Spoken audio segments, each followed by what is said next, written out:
Со електрификацијата не се снајдоа најдобро европските производители. Тие како да ја губат битката, но се уште не е крај на играта. Сакајки да им помогне, Европската комисија сака да воведе унифицирани субвенции за електричните возила производени во Европа во сите земји членки. Ауди повторно ги менува ознаките на своите возила. Денеска организираме дефиле на моторцикли, што ќе се појават напролет и повторно имаме интересен соговорник во студиото. Добро дојдовте во новата епизода на Автомагазин.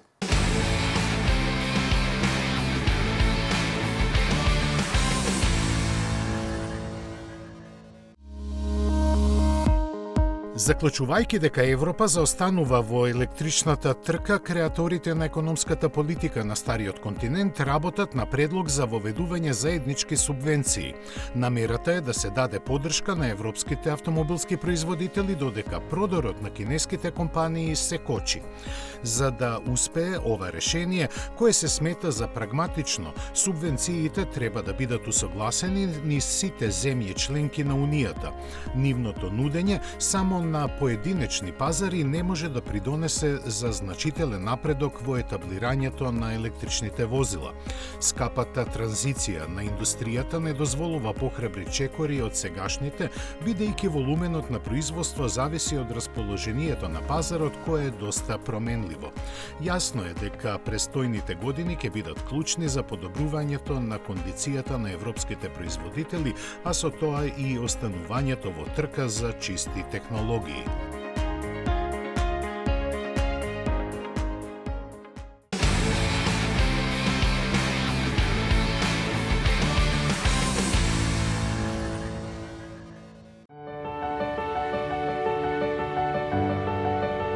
Откако не успеа да им конкурира на Ауди и BMW, францускиот премиум бренд DS сега на нишан ги има Бентли и Rolls-Royce.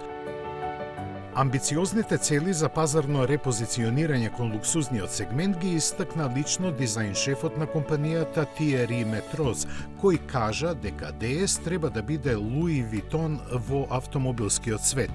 Тоа впрочем се одгледува и од нивниот најнов модел, означен како број 8, кој е врв во понудата на марката.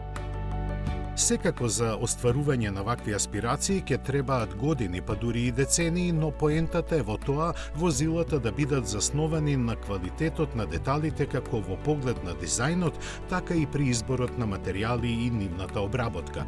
Според плановите на компанијата, за број 8 не е поставена продажна цел, туку тоа е наменет да ја предводи транзицијата на понудата на марката, која ќе продолжи со преименувањето на DS7 и DS4 во број 7 и број 4.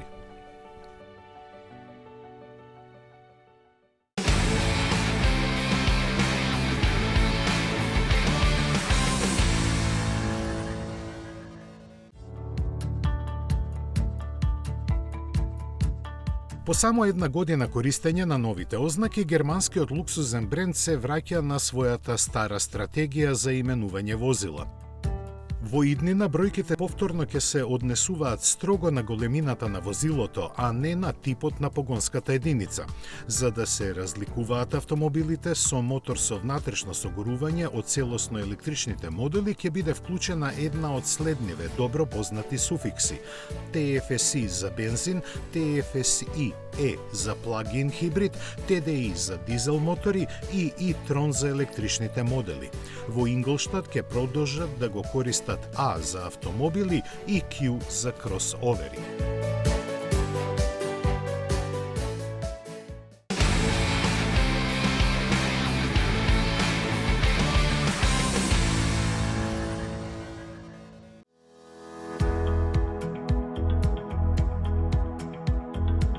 Објавувајќи дека ќе воведе 3 нови имиња за своите идни модели, Jeep индиректно потврди дека ќе го испочитува барањето на племето Чироки да престане да го користи овој назив. Продажбата на светски популарниот теренец запре во 2023-та без негов наследник, но Stellantis тогаш не одрече дека и во иднина ќе се откаже од користењето на ова име. Нивниот одговор беше дека називите на возилата внимателно се бирани и негувани со текот на годините во чест на американските староседелци, нивната благородност, јунаштво и гордост. Ваквата констелација секако предизвика незадоволство кое беше ублажено само со фактот дека многу школи, институции и спортски клубови во Америка престанаа да го користат името Чироки. Сега очигледно времињата се сменија и идниот модел кој се очекува оваа година ќе носи и нов назив. За него се знае дека ќе го следи дизајнерското изразување на електричниот вагониер S, но ќе се нуди само со бензински и хибридни погонски склопови. За евентуална промена на името на Grand Cherokee пак воопшто нема никакви најави.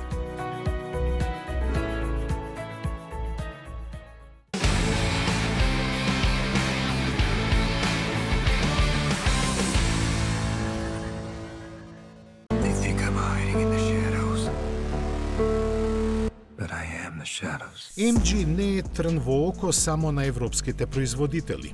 Иако со прескромна продажба во однос на другите, тој им ги мати сметките и на конкурентите во Индија. Најновиот адут, лансиран на тој пазар, се одзива на името Majestor и представува ребрендирана верзија на кинескиот Maxus D90. Со своите 5 метри должина, овој кросовер ќе настапува како најголем во својот сегмент. Изгледот му е доста агресивен, со масивна маска обработена со вертикални светлосни линии и тенки LED светло. Поставен е на крута шасија што ќе му обезбеди солидни теренски својства, а за погонот ќе се грижи дволитарски битурбодизел со 218 конски сили пренесувани на сите 4 тркала преку 8 степен автоматски менувач. Се очекува цените да стартуваат од околу 45.000 евра.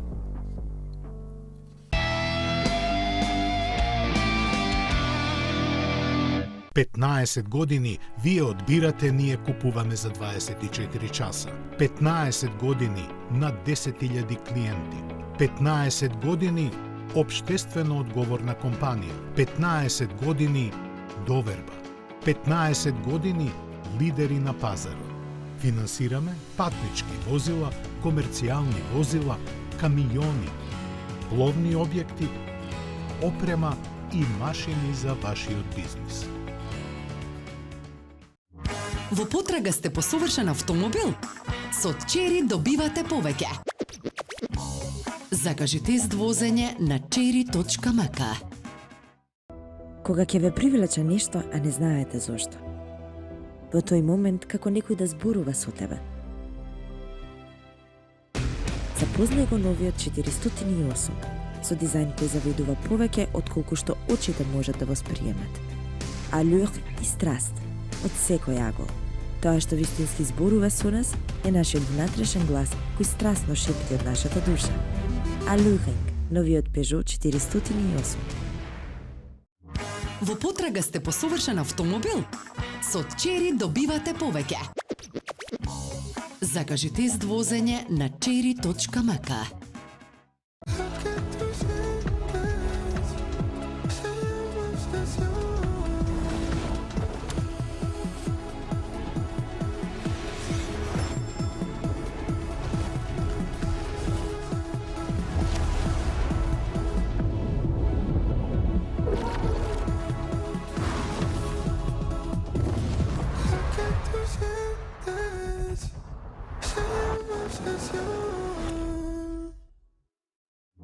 Во потрага сте по совршен автомобил?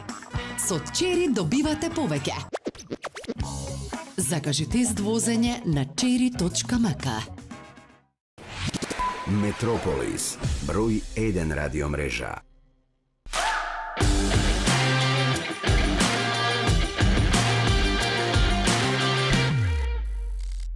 Со доаѓањето на пролет не напушта зимската летаргија, но во автомобилизмот почнуваат новите сезони во надпреварите на патеки и на брдо.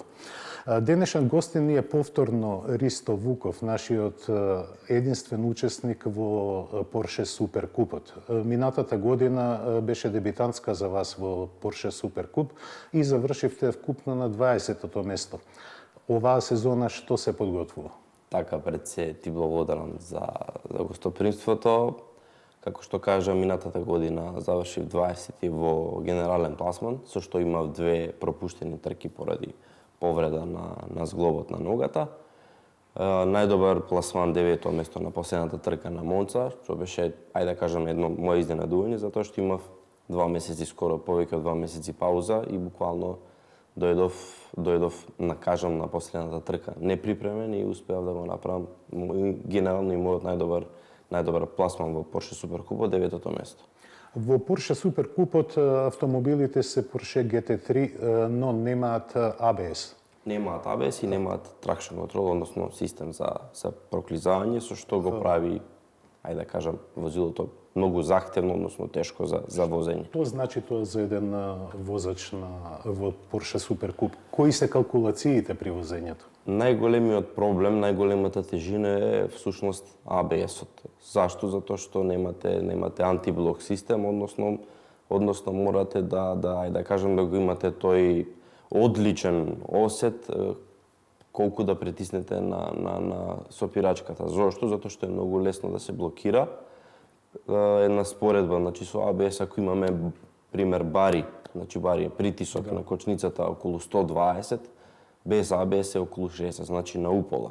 И она што е многу тешко и специфично за куп возилото е тоа што самата сопирачка е многу вештачка, односно треба да имате многу километри за да, ајде да кажам, ја научите така како што треба. Гледајќи неколку трки, не ги следев целата сезона, беа вкупно 8 трки, мислам, во целата сезона. Забележав дека се вози многу уедначено, значи разликата помеѓу првиот и последниот е помалку од 1 секунда, се вози во така наречен воз. Така, апсолутно. Тука што одлучува кој кого ќе претекне и како?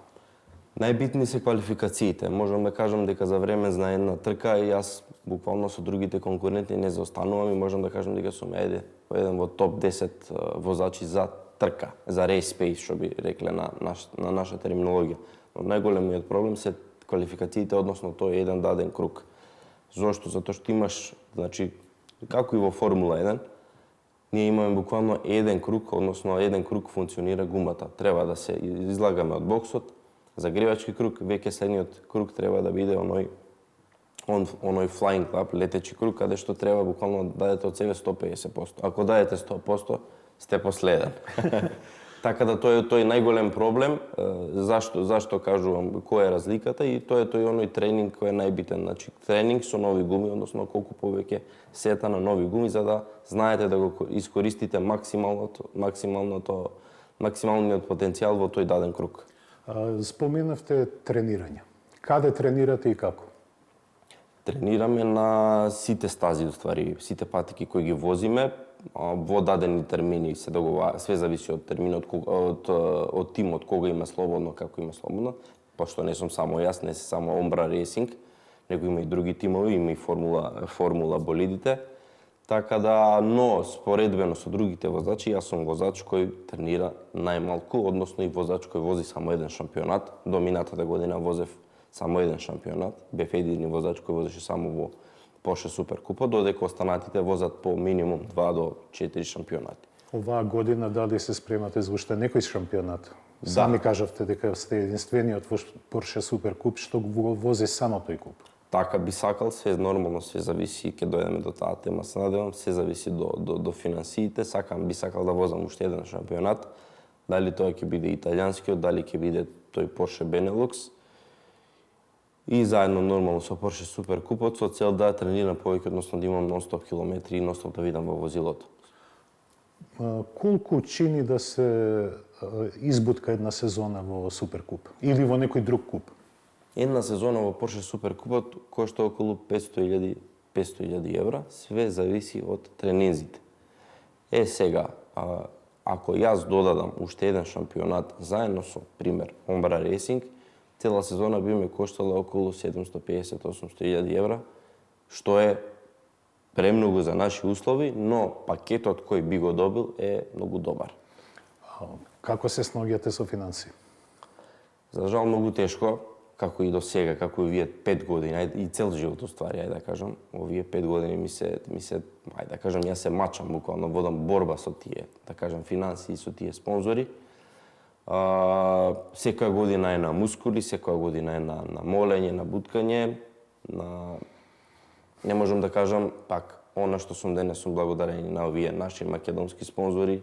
Значи има наши македонски спонзори? Има наши македонски спонзори, но тоа се премногу малку и се од година на година оди све потешко и да можам да кажам некој начин не го ценат и не го разбират потенцијалот кој самиот шампионат го носи, затоа што вие имате буквално реклама и можност, ајде да кажам,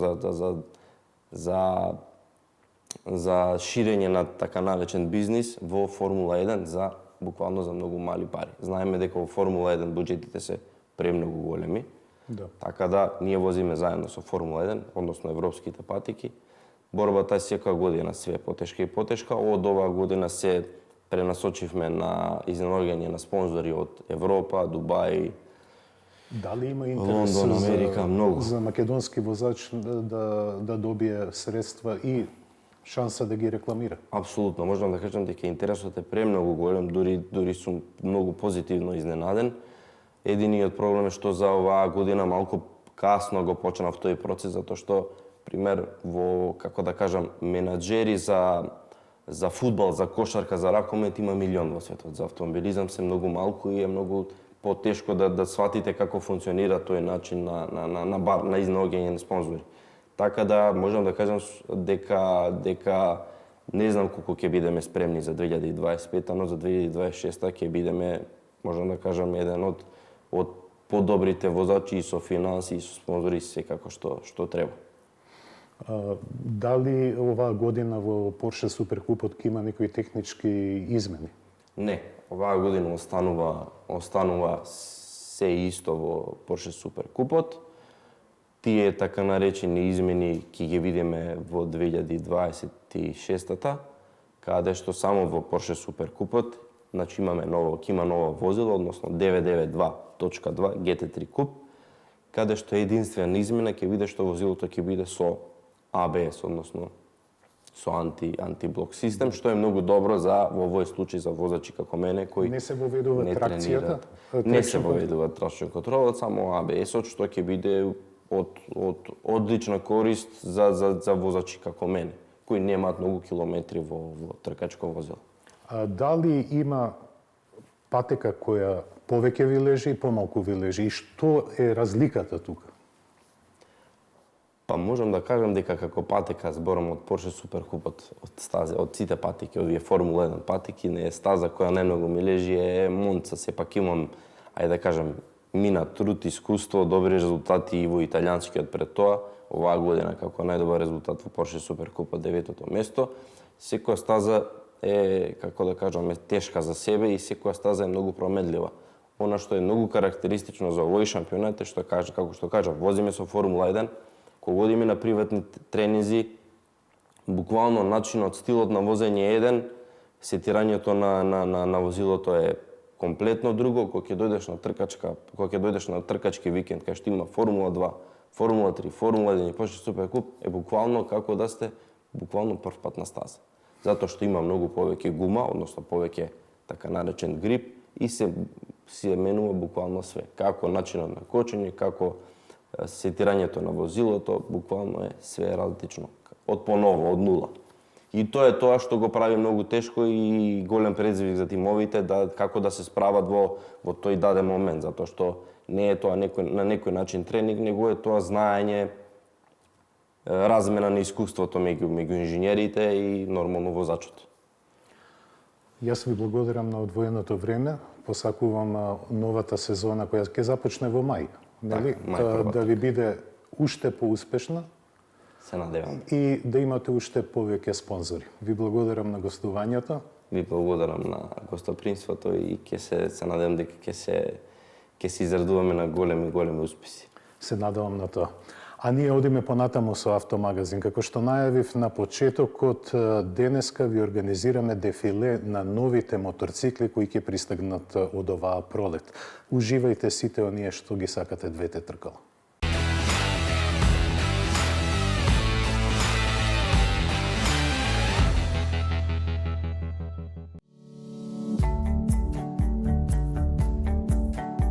Мотосветот започна да се буди од зимската пауза.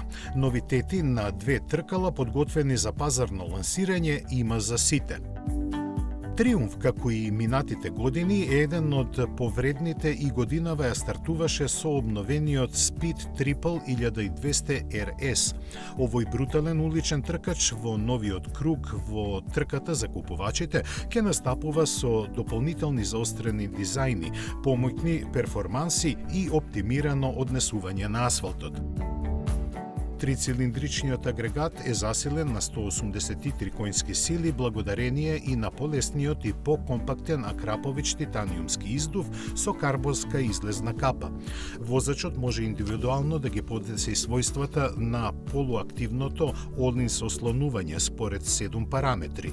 Пошироко и повисоко поставено кормило во комбинација со прилагодливиот амортизер обезбедуваат подобро ракување за што придонесуваат и полесните тркала.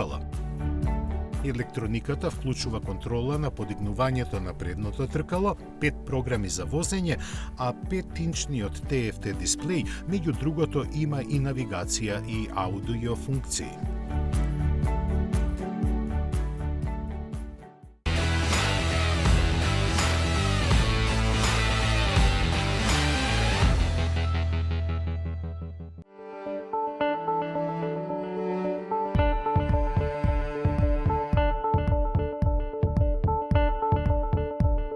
На високото друштво цели и Харли Дейвидсон. Задржувајќи го својот чуден изглед, авантуристот Pan America 1250 ST сега повеќе е свртен кон асфалтот отколку кон теренското возење, кое искрено кажано неговите собственици го заобиколуваа. Затоа и од пролетва тој ќе се нуди само во верзиите прилагодени на тоа со нови алуминиумски тркала, од кои предното е со 17 место до сегашните 19 инчи. Тоа заедно со репозиционираното седиште треба да ги подобри перформансите и уживањето при брзи возења, заради што и ветробранското стакло е малку порамно. Американскиот производител со Street Glide пак не правеше компромиси и понудата на моделот представен лани ја дополни со верзијата Ultra. Како врвен моторцикл во серијата, подготвен за големи патувања, тој стандардно доаѓа со штитници за нозете, 3 куфери и ново седиште со подпирачи за грбот и рацете на сопатникот кои обезбедуваат голема удобност.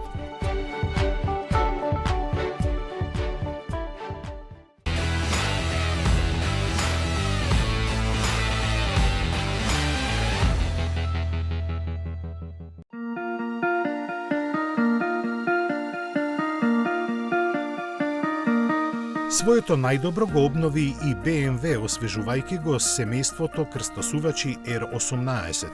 Воздушното ладениот боксер од 1802 кубни сантиметри има исти 91 коњска сила, но малку поголем вртежен момент што придонесува за пофино работење.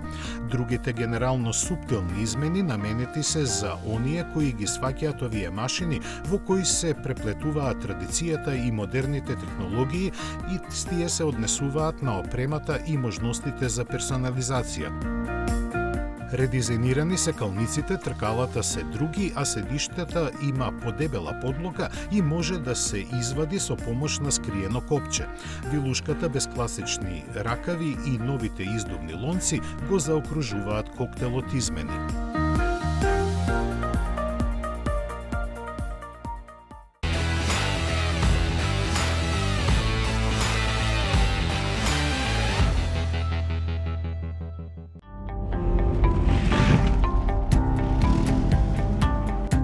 Покрај екзистенцијалните проблеми во кои се најде КТМ, смогна сили да ја лансира новата генерација на 390 Adventure. Овој паттен ендуро кој предизвикува водоскоци и адреналин ќе биде достапен во две верзии диференцирани со буквите R и X, меѓу кои постојат големи разлики. Покрај тоа што се врв во понудата во класата, релативно мали и лесни за возење моторцикли, заедничко им е што за нив ќе треба возачка дозвола од А2 категорија. За справување со груб терен, тркалата се од 21 инч напред и 18 назад, а одот на ослонувањето е 230 мм. Седиштето е поставено на високи 870 мм, а рамката е дводелна решеткаста. Спортските атрибути преовладуваат насекаде, што го дозволуваат максималните 45 конски сили, а опционално е достапен и со систем за брзи измени на 6 степени на пренос без употреба на спојката. Значајно е и тоа дека сервисните интервали се поставени на нестварни за оваа категорија 10.000 километри, а цените стартуваат доста прифатливи 5.800 евра. Треба да се знае и тоа дека 390 Adventure е производ на индискиот партнер на КТМ Bajaj Auto, како и дека верзијата од 125 кубни сантиметри веројатно повеќе нема да постои.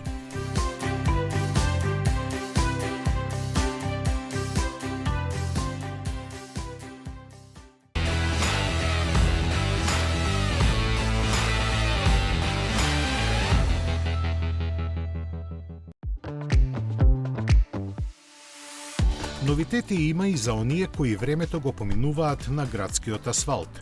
Honda го обнови Monkey 125, задржувајќи го исконскиот дух што го има возењето со овој джебен моторцикл, го развеселуваат воздушното ледениот мотор со 9 конски сили, менувачот со 5 степени и тркалата од 12 инчи.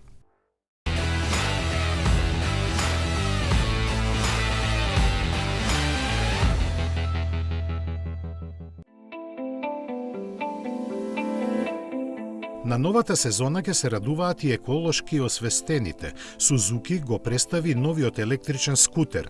Означен е како и-адрес, ќе доаѓа од погоните на компанијата во Индија. Представува важна иновација за марката која купувачите ќе ја препознаат со неговата практичност. Ке се пробива тивко низ градскиот метеж со електромоторот од 5,5 конски сили, а литиум железофосфатните батерии кои се полнат за нешто помалку од 7 часа ќе му обезбедат автономија од 87 километри. Маневрирањето на тесни простори го олеснува можноста да вози и наназад, а агилноста ја гарантира новата лесна и многу цврста рамка. Има регенеративен систем за сопирање, а трите режими на возење се прилагодени на секојдневните потреби.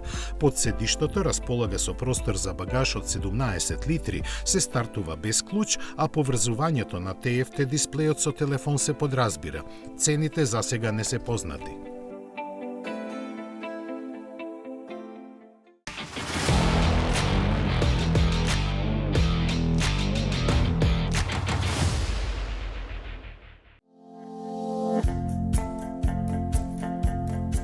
Продажбата на нови автомобили во Европа, гледано по модели, покажува дека приоритетите на купувачите се изменети.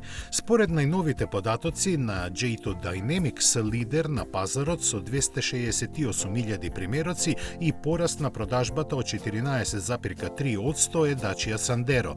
Следат Renault Clio и некогаш вечниот Golf со безмалку идентична продажба од 216.000 автомобили, а ланскиот лауреат Tesla Model Y со 209.000 освоени купувачи падна на 4-та позиција. Тоа што е забележливо е дека сите споменати возила се стари помеѓу 4 и 5 години. Разгледувани по типови возила, кросоверите останаа најпопуларни со освоени 54% од купувачите. Порасна и продажбата на субкомпакти за сметка на моделите од C и D сегментот. Интересен е изборот на купувачите според видот на погонската група. 1/3 од нив се имаат определено за бензински модели, за влакно помалку за хибридни, додека дизелите спаднаа на само 10,5%. Електричните возила беа избор на 15,4% купувачи, плагин хибридите на 7,3%, а 2,5% од новите возила трошеа некаков друг вид погонско гориво, главно автоплин. Забележлив е порастот на интересот за хибридите од 12%, додека сите други, вклучително и електричните, го намалија пазарното учество.